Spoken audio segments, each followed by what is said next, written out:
बिस्मिल्लाहिर्रहमानिर्रहीम। अस्सलाम वालेकुम स्टूडेंट्स।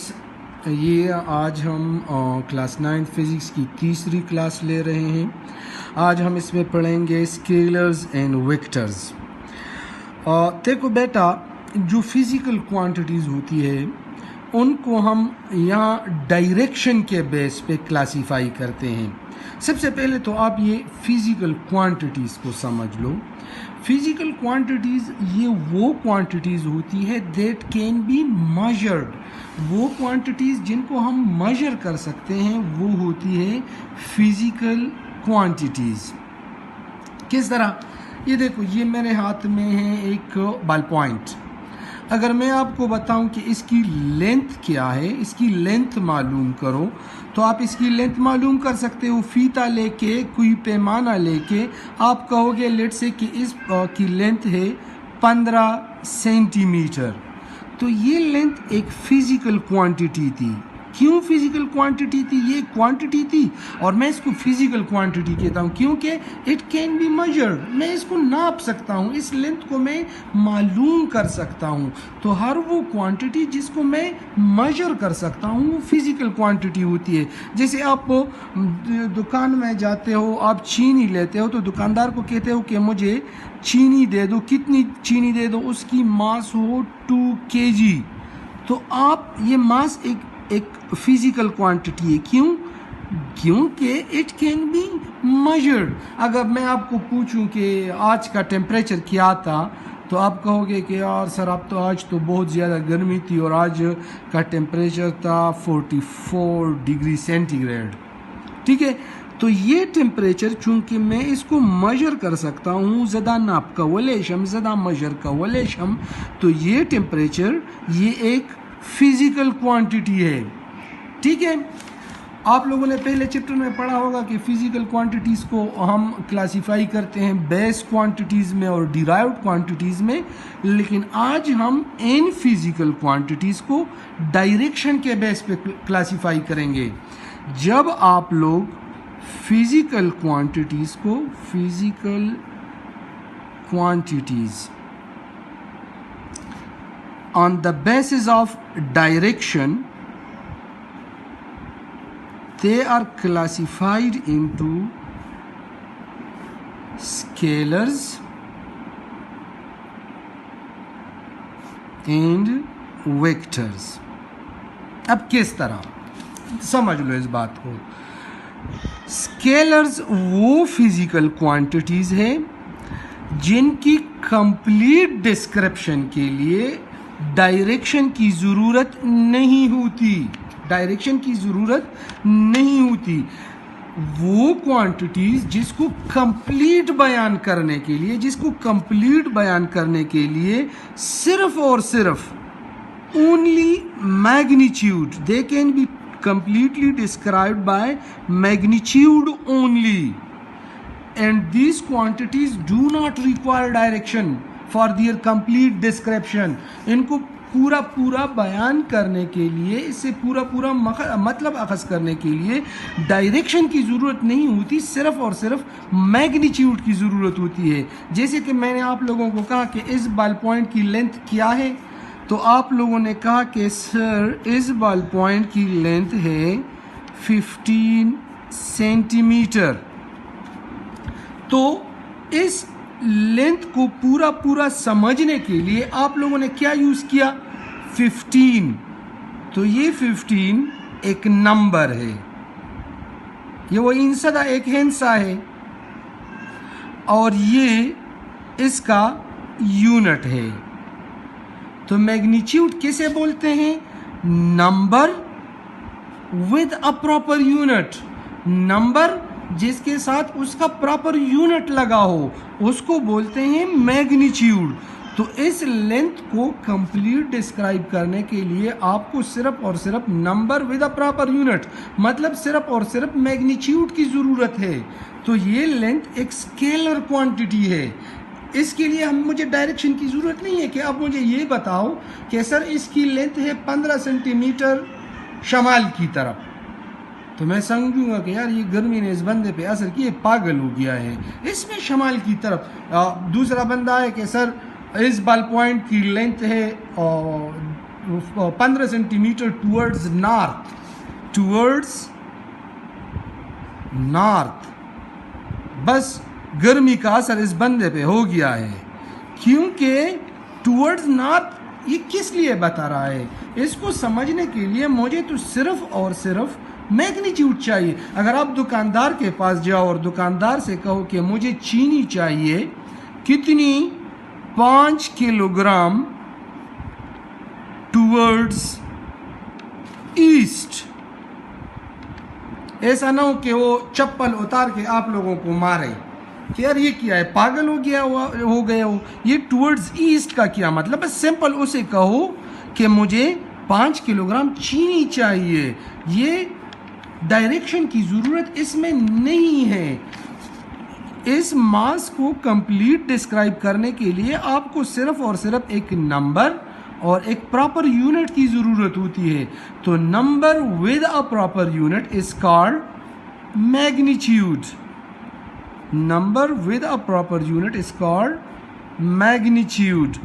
तो वो क्वांटिटीज़ जिसकी कंप्लीट डिस्क्रिप्शन के लिए आप लोगों को सिर्फ और सिर्फ मैग्नीट्यूड की ज़रूरत हो, वो फिज़िकल क्वांटिटीज़ होती है, स्केलर क्वांटिटीज़ होती है। जैसे कि आज का टेम्परेचर था 44 डिग्री सेंटीग्रेड, तो ये जो है स्केलर क्वांटिटी है, क्योंकि मैंने सिर्फ और सिर्फ मैग्नीट्यूड यूज़ किया है इस नंबर को कंप्लीट डिस्क्राइब करने के लिए। अब हमारी क्लास कितनी हो गई है? हमारी क्लास का ड्यूरेशन अब तक हो गया है, टाइम, ये टेम्परेचर है, टाइम 6 मिनट्स। समझ रहे हो ना?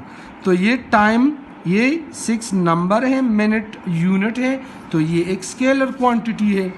अच्छा, ये तो हो गई स्केलर क्वांटिटीज़ जिसकी कंप्लीट डिस्क्रिप्शन के लिए मुझे ये ज़रूरत नहीं होती डायरेक्शन की। और ये भी याद रख लो कि स्केलर क्वांटिटीज़ को आप जब प्लस करोगे, माइनस करोगे, they can be added, subtracted और multiplied by simple mathematical formula, simple mathematical rules जो मैथ्स के होते हैं। जैसे मतलब मैं एक एग्जांपल यहाँ पे लेता हूँ कि मेरे पास चीनी है 2 kg और अहमद के पास है 4 kg। तो बताओ टोटल कितनी चीनी हुई, टोटल कितना मास हुआ? तो आप कहोगे कि सर आपके पास 2 kg है, उसके पास 4 kg है, तो ये हो गया 6 kg। जो प्लस ये जब मैं स्केलर क्वांटिटीज़ को ऐड करता हूँ तो आम तरीके से जब आप प्लस माइनस करते हो तो वो यू रूल्स होते हैं। ये देखो ना, अगर मैं आपसे कहूँ कि अहमद घर एक शापर में चीनी लेकर जा रहा था 4 kg और वो शापर रास्ते में पट गया। जब पट गया तो उससे 2 kg चीनी सड़क पर गिर गई, ठीक है? तो उसके पास कितनी चीनी रह गई? तो आप कहोगे कि सर उसके पास 4 kg चीनी थी, 2 kg चीनी जो है ना वो गिर गई, तो 4 - 2 2, उसके पास 2 kg चीनी रह गई। तो मतलब ये है इस बातों का कि स्केलर क्वांटिटीज़ तो एक वो क्वांटिटीज़ होती है जिनकी कंप्लीट डिस्क्रिप्शन के लिए आपको सिर्फ और सिर्फ मैग्नीट्यूड की ज़रूरत होती है, और इनको they can be added, subtracted और मल्टीप्लाइड बाय ऑर्डिनरी अलजब्रा। जो आपके पास अलजब्रा प्लस माइनस है उसके साथ ये उसी तरीके से ये प्लस माइनस होते हैं। अब ये वेक्टर्स क्या हैं? तो ये वेक्टर्स वो फिज़िकल क्वांटिटीज़ हैं जिसकी कंप्लीट डिस्क्रिप्शन के लिए आप लोगों को मैग्नीट्यूड एंड डायरेक्शन ये ज़रूरी होता है।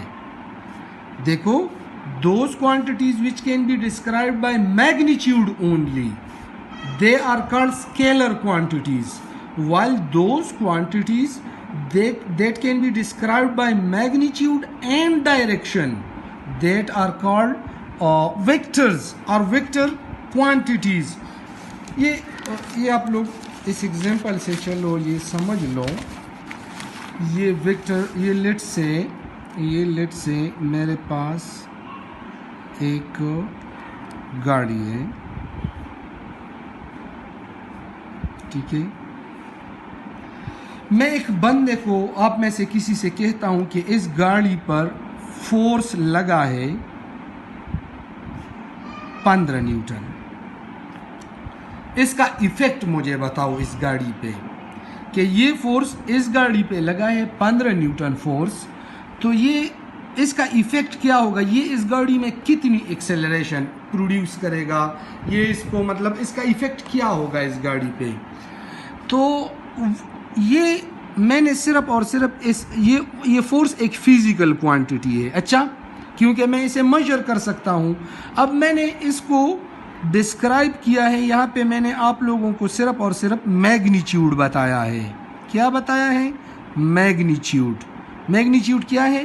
Number with a proper unit. Number इसमें 15 है और यूनिट इसमें न्यूटन है।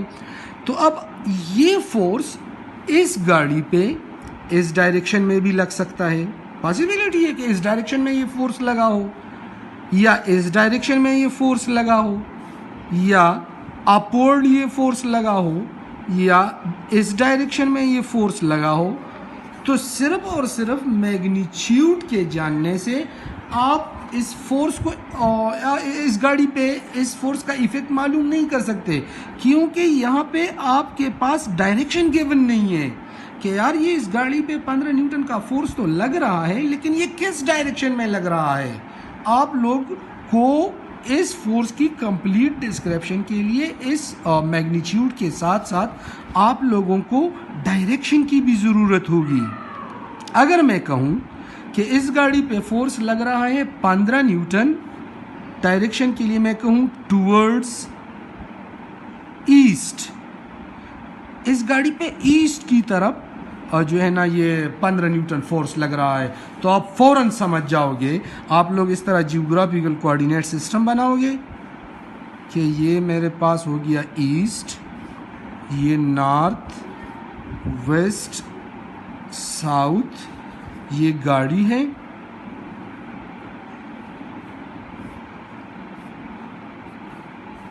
ईस्ट इस तरफ है ना, तो आप कहोगे कि इस पे इस डायरेक्शन में 15 न्यूटन फोर्स लग रही है। पहले तो जब मैंने डायरेक्शन नहीं दी हुई थी तो आप लोग कंफ्यूज थे कि यार किस डायरेक्शन में फोर्स लग रही है। जब मैंने आप लोगों को कहा कि 15 न्यूटन फोर्स लग रही है टुवर्ड्स ईस्ट, तो आप लोग फौरन समझ गए कि यार ये तो इस डायरेक्शन में ये फोर्स लग रही है। तो ये क्वांटिटी, ये फोर्स एक वेक्टर क्वांटिटी है, क्योंकि मैं वेक्टर क्वांटिटी के बारे में कहता हूं कि वो क्वांटिटी जिसको कंप्लीट डिस्क्राइब करने के लिए आप लोगों को magnitude and direction that can be completely described by a magnitude as well as direction, those quantities are termed as vector quantities. अब मैं उम्मीद करता हूँ ये समझ गए होंगे आप लोग ये बात। अब मैं ये वेक्टर क्वांटिटी को रिप्रेजेंट कैसे करूँगा, रिप्रेजेंटेशन ऑफ वेक्टर्स, ये आप लोगों का पेयर टॉपिक है, रिप्रेजेंटेशन ऑफ वेक्टर्स। तो वेक्टर को रिप्रेजेंट करने के आप लोगों के पास दो तरीके हैं। वेक्टर तो समझ गए ना, वो क्वांटिटी जिसको डिस्क्राइब करने के लिए आपको मैग्नीट्यूड और डायरेक्शन की ज़रूरत होती है। तो ये फोर्स मेरे पास एक वेक्टर क्वांटिटी है, और एग्जांपल मेरे पास एक वेलोसिटी, ये एक वेक्टर क्वांटिटी है। एक्सीलरेशन, ये आगे आप लोग पढ़ोगे, ये एक वेक्टर क्वांटिटी है। वेट, ये एक वेक्टर क्वांटिटी है, क्योंकि इन सारे क्वांटिटीज़ को डिस्क्राइब करने के लिए आप लोगों को मैग्नीट्यूड के साथ साथ डायरेक्शन की भी ज़रूरत होगी। अब इस क्वांटिटी को मैं रिप्रेजेंट कैसे करूँगा, इस वेक्टर को? तो इसके रिप्रेजेंट करने के बेसिकली दो तरीके हैं। एक है मेरे पास सिंबॉलिक रिप्रेजेंटेशन,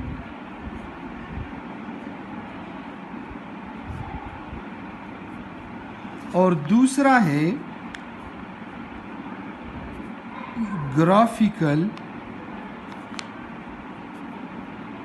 रिप्रेजेंटेशन।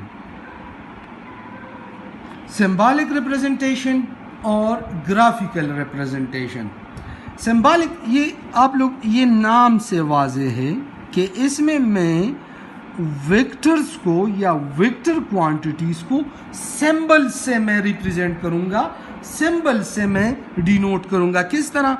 अब ये देखो, ये फोर्स है, ये फोर्स एक वेक्टर क्वांटिटी है।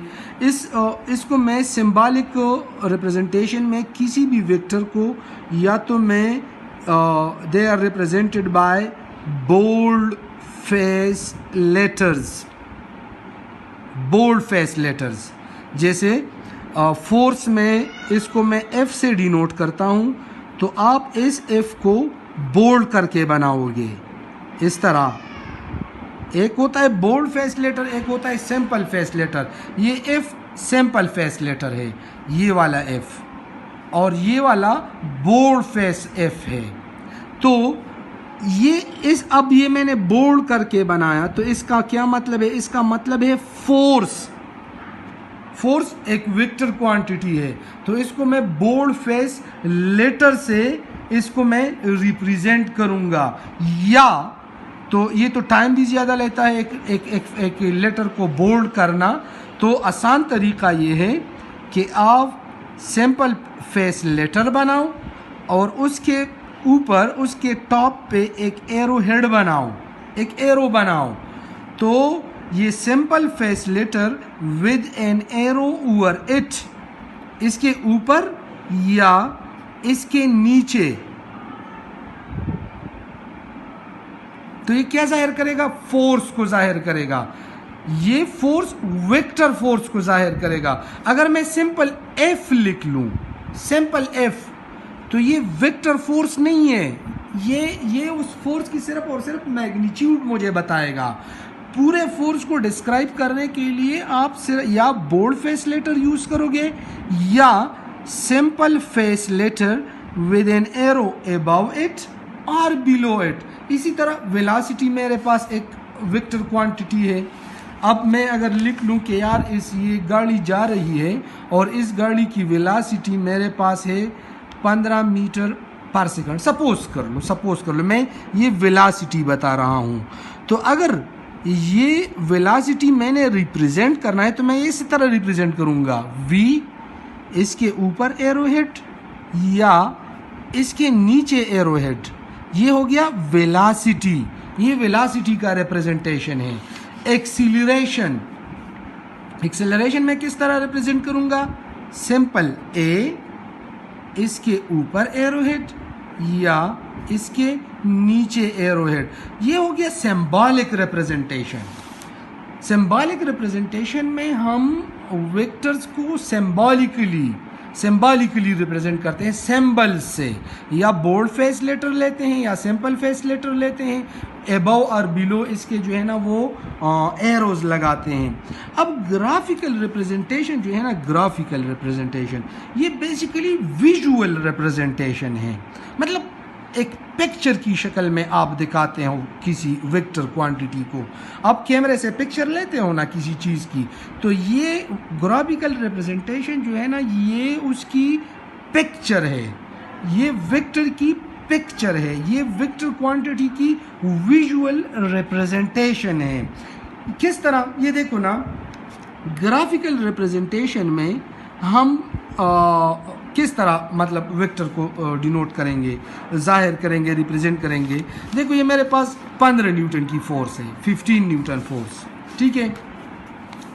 अब मैं इसको रिप्रेजेंट करूंगा ग्राफिकल रिप्रेजेंटेशन में। In graphical representation the vectors are represented by an arrow. ये मेरे पास एक एरो है, ठीक है, ये एरो है। अगर मैं लिख लूं कि इस एरो की, ये मेरे पास 15 न्यूटन फोर्स थी, तो इस एरो का जो ये लेंथ है यहाँ से लेके यहाँ तक, ये लेंथ है, ये लेंथ मुझे दे रहा है 15 न्यूटन।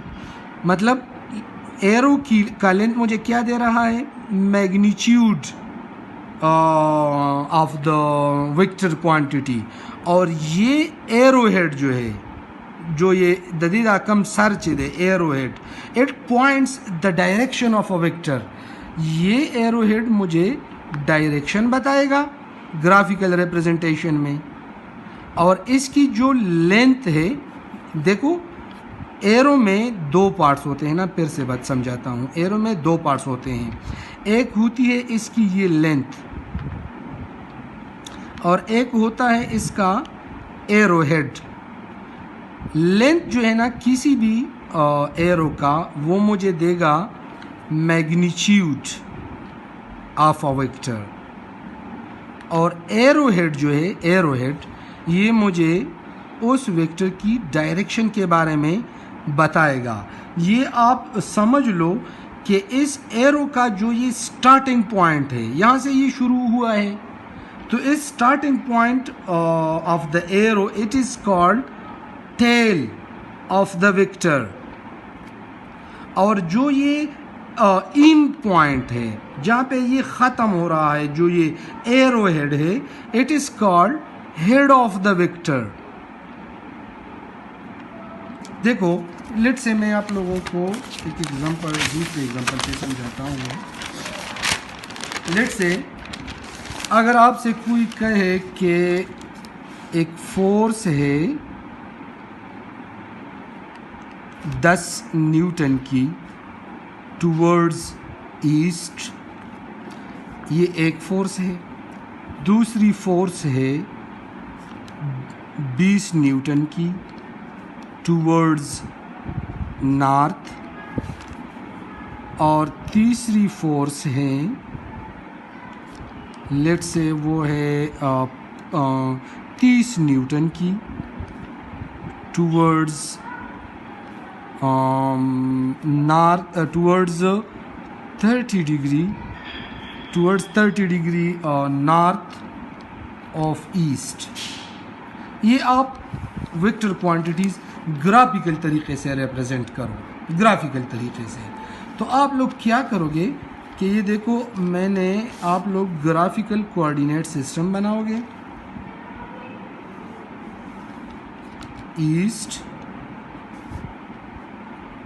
नॉर्थ, ये हो गया वेस्ट, और ये हो गया साउथ। ठीक है, ये तो मैंने कोऑर्डिनेट सिस्टम बना लिया, जियोग्राफिकल कोऑर्डिनेट सिस्टम बना लिया। अब इस जियोग्राफिकल कोऑर्डिनेट सिस्टम में इसको डिनोट करने के लिए, इसको ज़ाहिर करने के लिए मैं एक स्केल का इंतखाब करूँगा, मैं एक स्केल सेलेक्ट करूँगा। लेट से मैं कहता हूँ कि स्केल ये 10 न्यूटन फोर्स है, तो मैंने लिख लिया कि suppose 2 newton force is equal to 1 centimetre, कि यहाँ पे 1 सेंटीमीटर जो है, इसमें 1 सेंटीमीटर की लेंथ मुझे 2 न्यूटन फोर्स शो करेगी। तो ये 10 न्यूटन कितने बन जाएगा? ये बन जाएगा 5 सेंटीमीटर। ये 20 न्यूटन बन जाएगा 10 सेंटीमीटर, और 30 न्यूटन ये बन जाएगा 15 सेंटीमीटर। ठीक है, अब ये पहली जो फोर्स है 10 न्यूटन टूवर्ड्स क्या है, टूवर्ड्स ईस्ट। ठीक है, ये देखो, अब मैं इसको यहाँ पे रिप्रेजेंट करता हूँ। तो मुझे कितनी लाइन खींचनी है? मुझे लाइन खींचनी है 5 सेंटीमीटर की, 5 सेंटीमीटर की लाइन, क्योंकि इसका मैग्नीट्यूड तो 10 न्यूटन है ना। और मैंने इसके लिए एक स्केल बनाया। स्केल में मैंने लिख लिया कि मैं स्केल में 2 न्यूटन को 1 सेंटीमीटर कंसिडर करता हूँ। तो 10 न्यूटन हो गए 5 सेंटीमीटर। तो यहाँ पे मैं पैमाना रख लूँगा, मेरे पास तो फुट नहीं है। ये मैं यहाँ 0 से, ये ओरिजिन है, यहाँ से शुरू करके मैं एक लाइन ड्रा कर लूँगा, कितनी, 5 सेंटीमीटर की। ये सपोज कर लो यहाँ से यहाँ तक, और इस ईस्ट की डायरेक्शन में, ये टुवर्ड्स ईस्ट है ना, ईस्ट की डायरेक्शन में मैंने एक एरो लगा लिया। तो ये 10 न्यूटन फोर्स है टुवर्ड्स ईस्ट।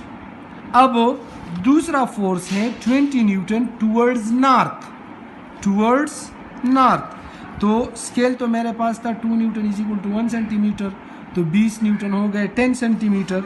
टूवर्ड्स नॉर्थ तो मैं 10 सेंटीमीटर की लाइन लगाऊंगा, 10 सेंटीमीटर की लाइन, सपोज कर लो यहाँ तक 10 सेंटीमीटर आता है, तो मैं एक लाइन मैंने लगाई, यहाँ पे मैंने एरो हिट कर लिया, तो ये हो गई 20 न्यूटन फोर्स, ये हो गई 10 न्यूटन की फोर्स।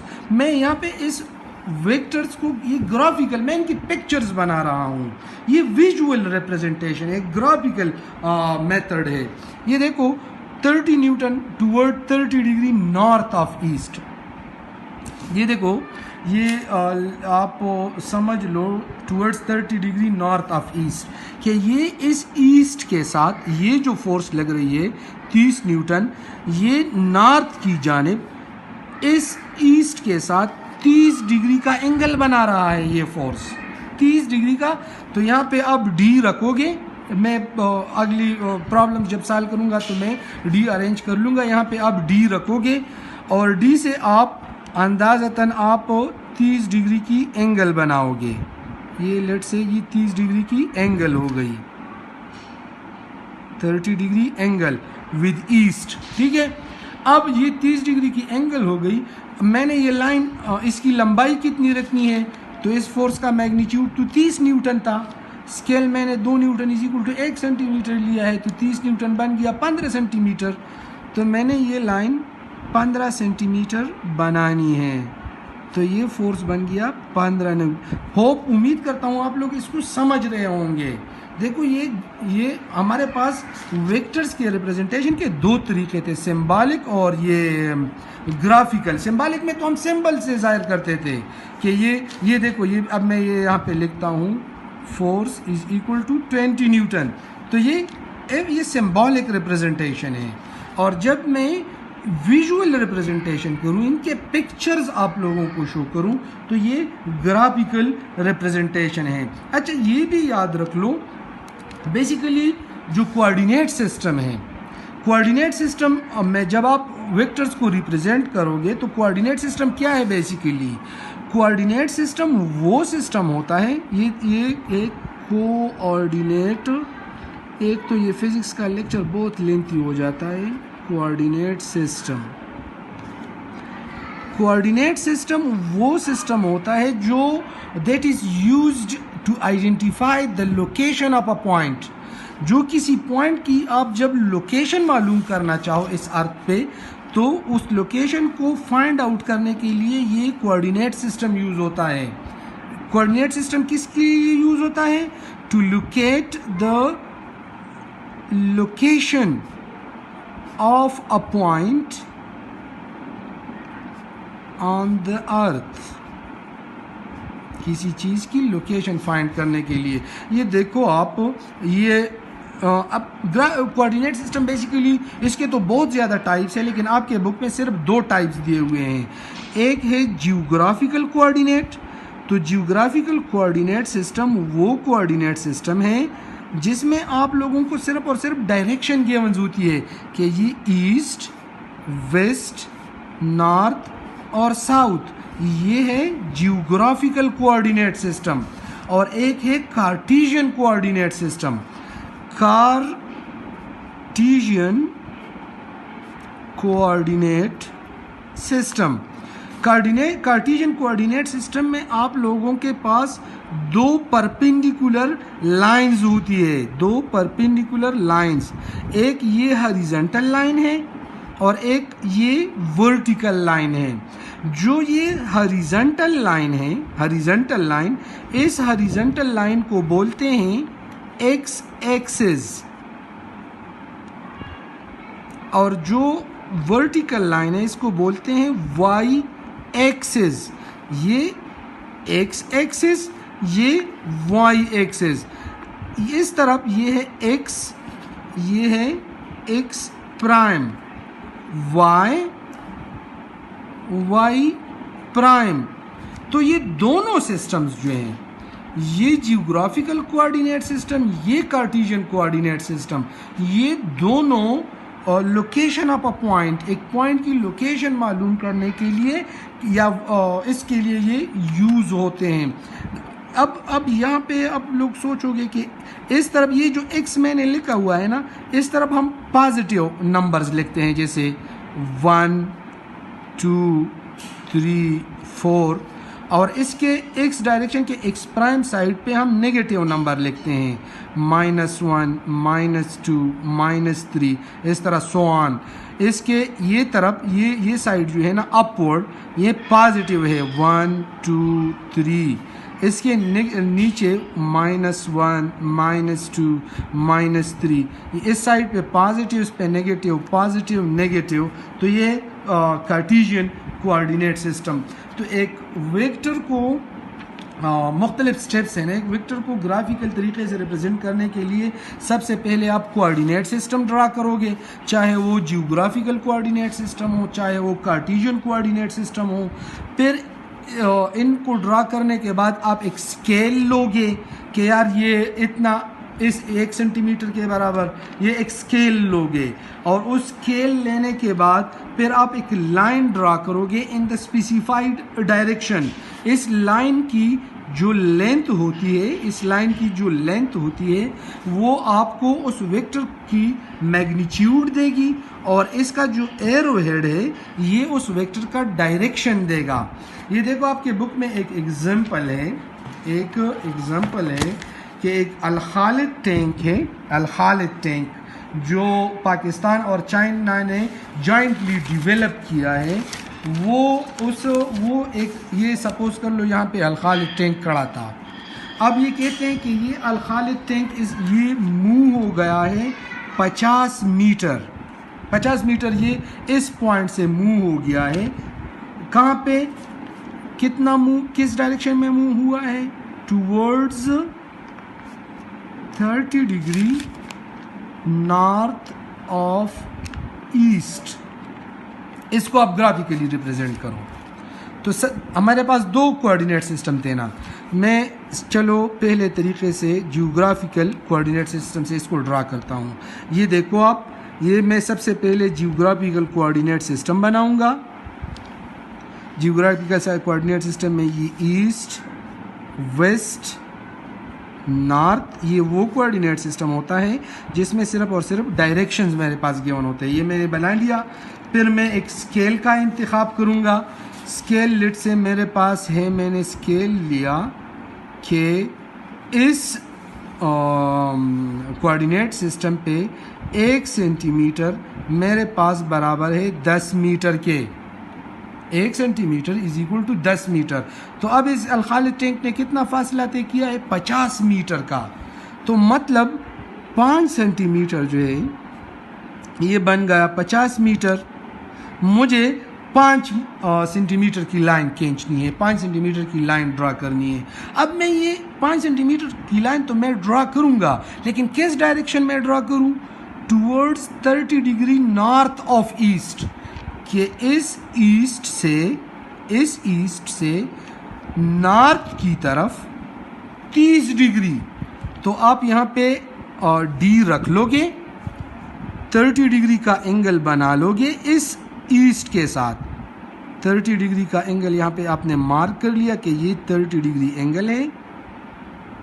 ठीक है, मैंने एंगल ड्रा कर ली। अब मुझे लाइन कितनी खींचनी है? 5 सेंटीमीटर की, क्योंकि मैंने स्केल लिया था 1 centimetre is equal to 10 metre. तो मैं ये 5 सेंटीमीटर की लाइन मैंने ड्रा कर ली। ठीक है, ये 30 डिग्री 5 सेंटीमीटर, ये इसका ओरिजिन है। अब अच्छी बात ये है कि आप यहाँ पे लिख लो कि ये 50 metre is equal to 5 centimetre. ये 5 सेंटीमीटर इसकी लेंथ है, ये 50 मीटर के बराबर है। ये इसकी हो गई है जियोग्राफिकल कोऑर्डिनेट सिस्टम में इसकी रिप्रेजेंटेशन है। अब अगर मैं कार्टेशियन कोऑर्डिनेट सिस्टम में इसको रिप्रेजेंट करना चाहूँ तो कार्टेशियन कोऑर्डिनेट सिस्टम वो कोऑर्डिनेट सिस्टम होता है जिसमें 2 परपेंडिकुलर लाइंस है। एक हॉरिजॉन्टल लाइन, इसको बोलते हैं एक्स एक्सिस, और इस वर्टिकल लाइन को बोलते हैं वाई एक्सिस। ये एक्स प्राइम, ये वाई प्राइम। ठीक है, तो अब लेट से ये वही स्केल मैंने बना लिया कि scale 1 centimetre is equal to 10 metre. तो 5 सेंटीमीटर मेरे पास बराबर हो जाएंगे 50 मीटर के। तो इसी तरह ये ईस्ट के साथ, ये तो इसमें अच्छा रहता है ना कि ये दिया हुआ है जियोग्राफिकल में, लेकिन अब अगर आप हॉरिजॉन्टल वाई एक्सिस के साथ इसको ड्रा करो तो इसके साथ आपने 30, इस एक्स एक्सिस के साथ आप लोगों ने 30 डिग्री की एंगल बनानी है। ये 30 डिग्री की एंगल आप लोगों ने बना ली, इसके साथ ये 30 डिग्री एंगल हो गई। और ये लाइन मैं कितनी ड्रा करूँगा, 5 सेंटीमीटर। तो 50 metre is equal to 5 centimetre. ये इसकी जियोग्राफिकल रिप्रेजेंटेशन है। उम्मीद करता हूँ आपको समझ आ गया होगा। तो बेसिकली ये खुलासा ये है कि फ़िज़िकल क्वांटिटीज़ को जब आप डायरेक्शन के बेस पे क्लासीफाई करते हो तो स्केलर और वेक्टर बन जाता है। स्केलर वो क्वांटिटीज़ है that can be describe by magnitude only, vector required magnitude and direction. Vector को जब आप रिप्रेजेंट करोगे तो एक सिंबॉलिक मेथड है। सिंबॉलिक में आप सिंबल्स बनाओगे या बोल्ड फेस लेटर या किसी सिंपल फेस लेटर के ऊपर एरो हेड या नीचे एरो हेड, और ग्राफिकल रिप्रेजेंटेशन में आप कार्टेशियन कोऑर्डिनेट सिस्टम यूज़ कर सकते हो, ये वाला कि इसमें हॉरिजॉन्टल एक्स एक्सिस और वाई एक्सिस है, या geographical coordinate system. Geographical coordinate system में आपके पास डायरेक्शन गिवन होती है और हर एक एरो के 2 पॉइंट्स होते हैं। ये एक एरो मैंने बना लिया ग्राफिकल रिप्रेजेंटेशन में, इसका जो स्टार्टिंग पॉइंट है ये टेल है और जो एंड पॉइंट है ये हेड है।